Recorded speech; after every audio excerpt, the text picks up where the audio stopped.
This is the fifth question in the Good Question series for JEE Mains and NEET kind of competitive exams. Good questions are the tougher questions, and nearly 25% questions are like that. And they are designed to eliminate the weaker students. So your attitude to these kind of questions should be that you welcome them because they are an opportunity for you to differentiate yourself and boost your rank. So this is the question. It is in two parts. The first part is very simple. A ball falls down from a height h from rest and then collides with the ground. So it will bounce back. But it is a partially elastic collision. The coefficient of restitution is less than 1. Then what is the height attained after n rebounds? So the method would be try and find a pattern. That is, what is the height attained after the first rebound, then after the second rebound, then after the third rebound, and see what kind of formula emerges. So for a partially elastic collision, if you have a body coming with a speed v and hitting a rigid wall and it is an inelastic collision, partially inelastic, then it will return with the speed equal to E times v, where E is the coefficient of restitution. So when it falls just before colliding, it has a speed equal to root 2gh.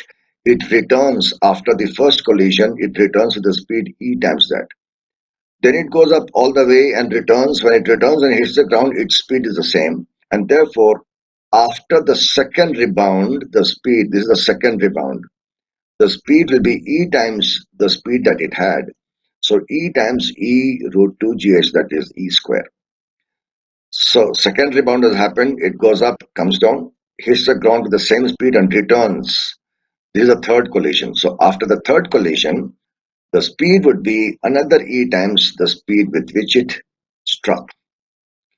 So you know that if a body is projected with the speed u, the height that it goes up to is u square by 2g. So we can write h1, h2, etc. So h1. What is a u? The height attained h1 after the first collision. What is a u? It is e root 2gh. So e root 2gh square upon 2g. When you square this, then this is e square and the square root vanishes and 2g cancels. It is e square h. What is h2? The height attained after the second rebound. Well, what is the speed with which it started? It was e times e root 2gh, that is e square. So e square root 2gh square divided by 2g. So again, this becomes 4. 2g cancels and square root vanishes. It is e to the power 4h or e to the power 2 times 2h. Like that, h3, h4, etc. we can write down. And what turns out is that this number, this 2 was the second collision. So the height attained after the nth collision will be e to the power 2n times h. Fairly easy. Second one is very interesting. But before we go to the second one, let's think about how many collisions it will have. Actually infinite, because the height will tend to 0. It will become 0 after infinite collisions only. And yet the question being asked is, what is the total distance it travels before coming to rest once again, and what is the total time? Although the number of collisions is infinite, the distance traveled is finite, and the time taken to stop is also finite. We will see how. So this time we have to talk of the total distance. So let me just draw only h1, h2, h3, and I'm writing the formula that we just derived. So what is the total distance? This h plus this h1 plus another h1. So h plus 2h1. Then this h2 and another h2. So 2h2. That means h plus 2h1 plus 2h2 plus 2h3 plus 2h4, etc. So if I call the total distance as x, then x is h plus 2h1 plus 2h2 plus 2h3, etc. Now, let's apply this formula here. h1, that is, after the first collision, put n equal to 1, it is e square h. h2, put n equal to 2, it is e to the power 4h. h3, put n equal to 3, it is e to the power 6h. And this is infinite number of terms. Now, from these numbers, we can take 2h common. Then we get e square plus e to the power 4 plus e to the power 6, etc. Now, what is this? This is a geometric progression where the first term a is equal to e square and the common ratio is another e square. And e is less than 1, so this is a converging series. The sum to infinity of such a geometric progression when the common ratio is less than 1 is a upon 1 minus r. So that sum will be equal to a is how much? E square. And r is also e square. So e square upon 1 minus e square. So that's what I've written here. H plus 2h e square divided by 1 minus e square. So let me take h outside. It is 1 plus 2 e square upon 1 minus e square. So LCM is 1 minus e square. So this one makes it 1 minus e square plus 2 e square. That makes it 1 plus e square divided by 1 minus e square. That is the answer.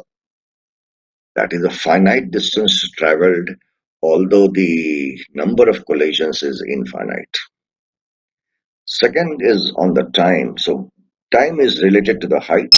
So let's draw another small diagram. This time I'm writing T1, T2, T3.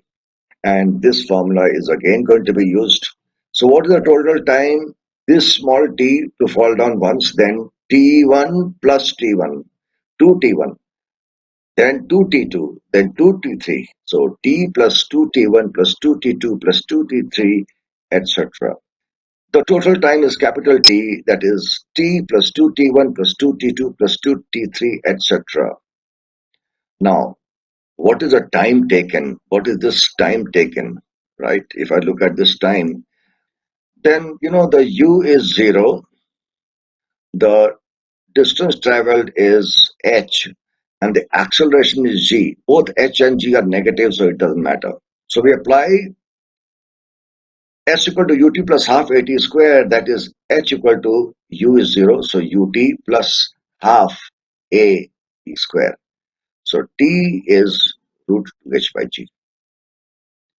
So t is root 2h by g. What is t1? By the same formula, it is root 2 h1 by g. This 2 is outside. Root 2 h1 by g. What is t2? Root 2 h2 by g, and so on.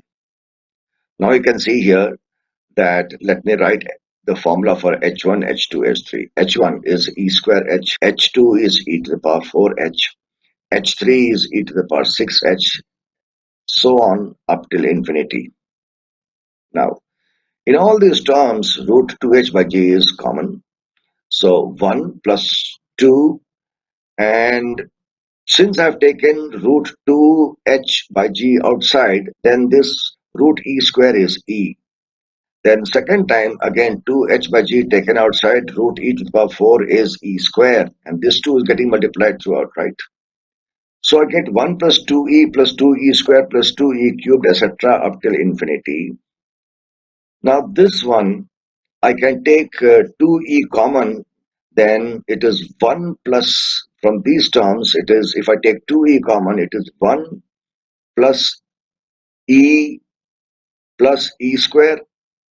That means the first term is 1, and the common ratio r is e, and the summation of all that is 1 upon 1 minus e, a upon 1 minus r, and 2e was taken outside. 2e was taken outside.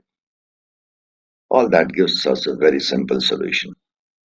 Root 2h by g, 1 plus e divided by 1 minus e. Only h was given, right? So the answer is in terms of the given parameters.